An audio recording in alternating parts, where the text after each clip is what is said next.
जून 1999 को Alabama America में वाक़े इंतहाई हसास इदारे में एक अनहोनी हो गई जिसने साइबर की दुनिया में थरथरी मचा दी। ये बैनुल अक़वामी खलाई इदारे नासा का एक ज़ैली सेंटर था जहां खला में भेजे जाने वाले रॉकेट्स के इंजन तैयार किए जाते थे। एक हैकर ने यहां के कंप्यूटर सिस्टम को टारगेट बनाया और उसको हैक कर लिया। एक्सेस हासिल करने के बाद उसने अपनी एक फाइल भी सिस्टम में छोड़ी, जबकि इदारे के लोगों को इसके बारे में कानो कान खबर न हो सकी। काफी देर बाद जब एक टीम मेंबर को अपने कंप्यूटर सिस्टम में कुछ गड़बड़ का एहसास हुआ तो उसने मैनेजमेंट को इत्तला दी और कुछ ही देर में कंफर्म हो गया कि सिस्टम हैक हो चुका है। चुनाचे तमाम कंप्यूटर बंद कर दिए गए और सिस्टम रिकवर करने का काम शुरू कर दिया गया। इस सारे अमल में 3 हफ्ते लगे और 21 दिनों तक नासा के इस सेंटर के कंप्यूटर्स बंद रहे। साइबर सिक्योरिटी एक्सपर्ट्स ने सर तोड़ कोशिश की और बिला आखिर सिस्टम को क्लियर करने के साथ साथ हैकर का सुराग भी लगा लिया गया। पुलिस इंतहाई तेजी के साथ मतलूबा एड्रेस पर पहुंची और वहां से उन्होंने एक लड़के को गिरफ्तार कर लिया। मकान की तलाशी ली गई और इस बात के सबूत मिल गए कि हैकिंग वाकई इस लड़के ने की थी।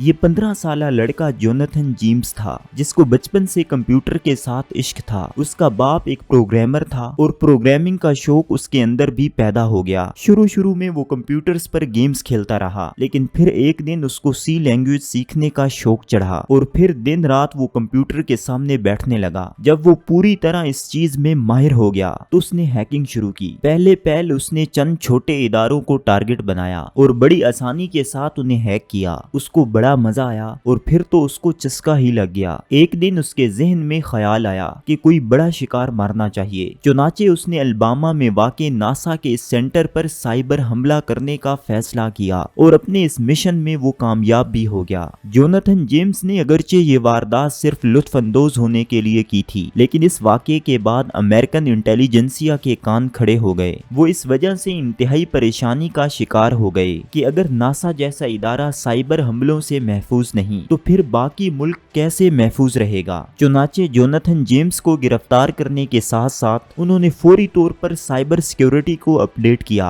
और तमाम हसास इदारों को इंतहाई मजबूत हसार में लाने के साथ साथ इस बात को भी यकीनी बनाया कि आइंदा ऐसी कोई वारदात वजूद में न आ सके। साइबर सिक्योरिटी आज की अहम तरीन जरूरत बन चुकी है, क्योंकि सुबह से शाम तक हम बेशुमार ऐसे काम सर अंजाम देते हैं जिनका ताल्लुक ऑनलाइन वेबसाइट से होता है। वो ऑफिस में अटेंडेंस हो, बैंक ट्रांजैक्शन हो, ऑनलाइन पेमेंट हो, कोई सीट बुक करानी हो, व्हाट्सएप का मैसेज और ईमेल्स भेजनी हो, या फिर फेसबुक, ट्विटर, इंस्टाग्राम और यूट्यूब का इस्तेमाल। इन सब कामों के लिए कंप्यूटर या मोबाइल इस्तेमाल होता है और ये तमाम डेटा हमारा जाती होता है जिसको महफूज बनाना इंतहाई जरूरी है। अगर इस डेटा को कोई हैक कर ले तो इसकी वजह से हमारी जात, हमारे वकार, ताल्लुक, करियर और हमारी माश को एक शदीद किस्म का धचका लग सकता है। मुआशरे में साइबर सिक्योरिटी की आगाही फैलाने और उसका एहसास दिलाने के लिए कासिम अली शाह फाउंडेशन ने एक मकालमाती नशिस्त का एहतमाम किया,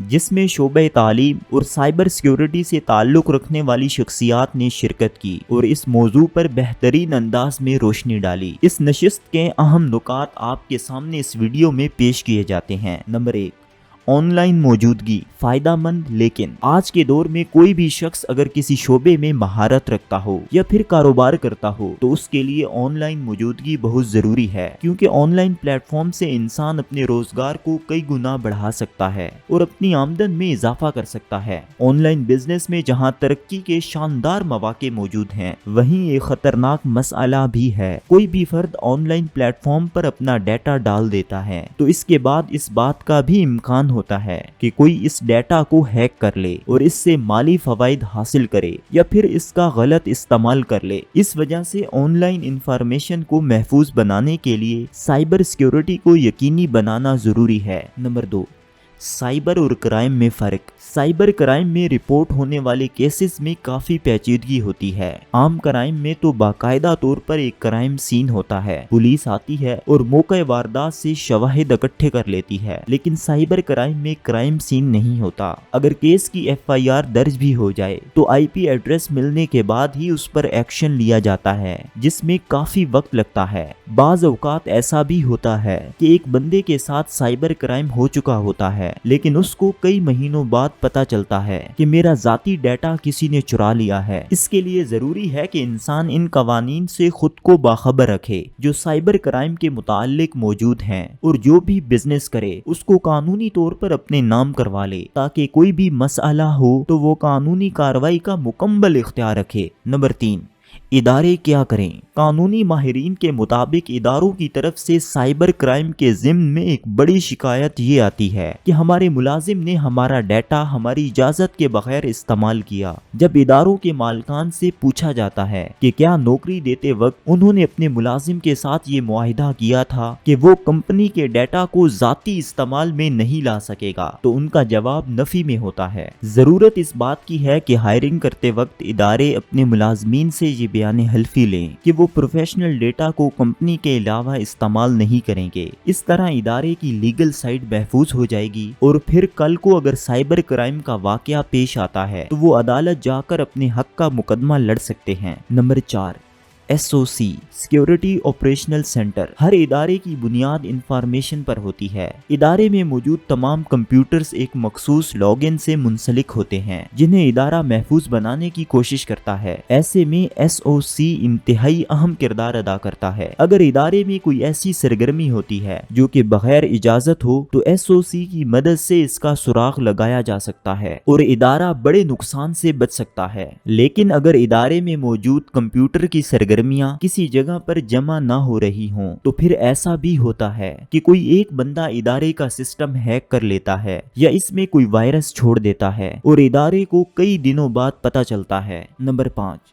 پولیس کو تربیت کی ضرورت۔ ہمارے ہاں جب کوئی سائبر کرائم ہوتا ہے تو پولیس آتی ہے اور متاثرہ شخص سے موبائل لے کر اس کو چیک کرتی ہے، جس کا نقصان یہ ہوتا ہے کہ جرم کے شواہد تقریباً ختم ہو جاتے ہیں اور کیس کمزور ہو جاتا ہے۔ ضرورت اس امر کی ہے کہ پولیس اور دیگر تفتیشی اداروں کو سائبر کرائم کو ڈیل کرنے کی تربیت دی جائے اور انہیں پروفیشنل انداز میں ایسے کیسز ہینڈل کرنے کا پابند بنایا جائے تاکہ متاثرین کو انصاف مل سکے۔ نمبر 6، قانون موجود ہے لیکن عمل نہیں۔ پاکستان میں سٹیزن پروٹیکشن رولز کے نام سے ایک قانون موجود ہے جس کے مطابق سوشل میڈیا پر موجود تمام کمپنیاں اپنا آفس پاکستان میں کھولیں گی تاکہ اگر کسی کا کوئی بھی سائبر پرابلم ہو تو وہ آفس جا کر اپنا مسئلہ حل کر لے۔ لیکن بدقسمتی سے ابھی تک اس قانون پر عمل درآمد نہیں ہو سکا، جس کی وجہ سے صارفین کو کئی ساری مشکلات کا سامنا ہے۔ ملک میں کمپنی کا آفس موجود نہ ہونے کی وجہ سے اب صارف کو ای میل کرنی پڑتی ہے اور اس کا جواب آنے تک وہ کچھ بھی نہیں کر سکتا۔ بعض اوقات جواب آنے میں کافی گھنٹے لگ جاتے ہیں اور پھر جب کارروائی ہوتی ہے تو اس کا پروسیس بھی کافی لمبا ہوتا ہے۔ اگر حکومت اس قانون کو عملی طور پر نافذ کروا دے تو صارفین کو بڑی آسانی مل سکتی ہے۔ نمبر 7، ٹیکنالوجی کی جدت۔ آج کی ٹیکنالوجی بڑی تیزی کے ساتھ ترقی کر رہی ہے۔ ہر 3 سال بعد اس میں ایک بڑی جدت آتی ہے۔ قانون ساز اداروں کو چاہیے کہ ٹیکنالوجی کی جدت کے ساتھ قوانین میں بھی جدت لائیں تاکہ صارفین کو اگر کوئی مسئلہ درپیش ہو تو اس کے لیے پہلے سے قانون موجود ہو جو ان کے مسائل کو آسانی کے ساتھ حل کرے۔ نمبر 8، سائبر سیکیورٹی کی آگاہی۔ واضح رہے کہ فیس بک پر کسی کی تصویر اس کی اجازت کے بغیر ڈاؤن لوڈ کر کے اس کو منفی استعمال میں لانا سائبر کرائم کے زمرے میں آتا ہے۔ ہمارے معاشرے میں جب ایسا کوئی واقعہ ہوتا ہے تو متاثرہ شخص سوچتا ہے کہ تصویر ہی تو ہے، کوئی بات نہیں، میں اس بندے کو ان فرینڈ کر دیتا ہوں، جبکہ صرف ان فرینڈ کرنے سے اس جرم کا ازالہ نہیں ہو سکتا۔ اس لیے سائبر کرائم کے متعلق آگاہی عام کرنے کی ضرورت ہے۔ تحقیق سے یہ ثابت ہوا کہ جس جرم کے متعلق آگاہی پھیلا دی جائے اس میں کمی واقع ہو جاتی ہے۔ ہمیں سائبر سیکیورٹی کو موضوع محفل بنانا چاہیے اور خاص طور پر اسکول کالجز کے طلباء کو اس حوالے سے رہنمائی دینی چاہیے تاکہ اگر کسی کے ساتھ کوئی ایسا واقعہ ہوتا ہے تو اس کو معلوم ہو کہ یہ جرم ہے اور اس کے لیے میرے حق میں یہ قانون موجود ہے۔ نمبر 9، سائبر فیلڈ میں مواقع۔ اس وقت پاکستان میں سائبر وہ واحد شعبہ ہے جس میں کام کرنے کے مواقع کثیر تعداد میں موجود ہیں۔ یہ سب سے تیزی سے ترقی کرنے والا شعبہ ہے جس میں اس وقت دنیا کو 6 لاکھ ماہرین کی ضرورت ہے۔ ہمارے ہاں ملکی سطح پر 3 ادارے ہیں جو سائبر میں ڈگری دے رہے ہیں، لیکن وہ طلبہ بھی تیار ہو کر باہر چلے جاتے ہیں۔ اس شعبے کو فعال کرنے کے لیے اکیڈیمیا اور انڈسٹری کے درمیان خلا کو دور کرنا چاہیے تاکہ ہمارے ہاں جو طلبہ साइबर एक्सपर्ट बन रहे हैं, वो मुल्की जरूरियात को पूरा करने में अपना किरदार अदा करें। पाकिस्तान में धड़ाधड़ इलेक्ट्रिकल इंजीनियर तैयार हो रहे हैं, लेकिन मसला ये है कि उन्हें नौकरियां नहीं मिलती और वो बेरोजगारी का शिकार होकर मायूस हो जाते हैं। ऐसे में एक बेहतरीन तजवीज़ ये है कि इलेक्ट्रिकल इंजीनियरिंग के आखिरी साल में तलबा को साइबर सिक्योरिटी की तरफ लाया जाए। उनकी बुनियादी तरबियत पहले से हो चुकी होती है, बस थोड़ी सी रहनुमाई के बाद उन्हें साइबर सिक्योरिटी एक्सपर्ट बनाया जा सकता है।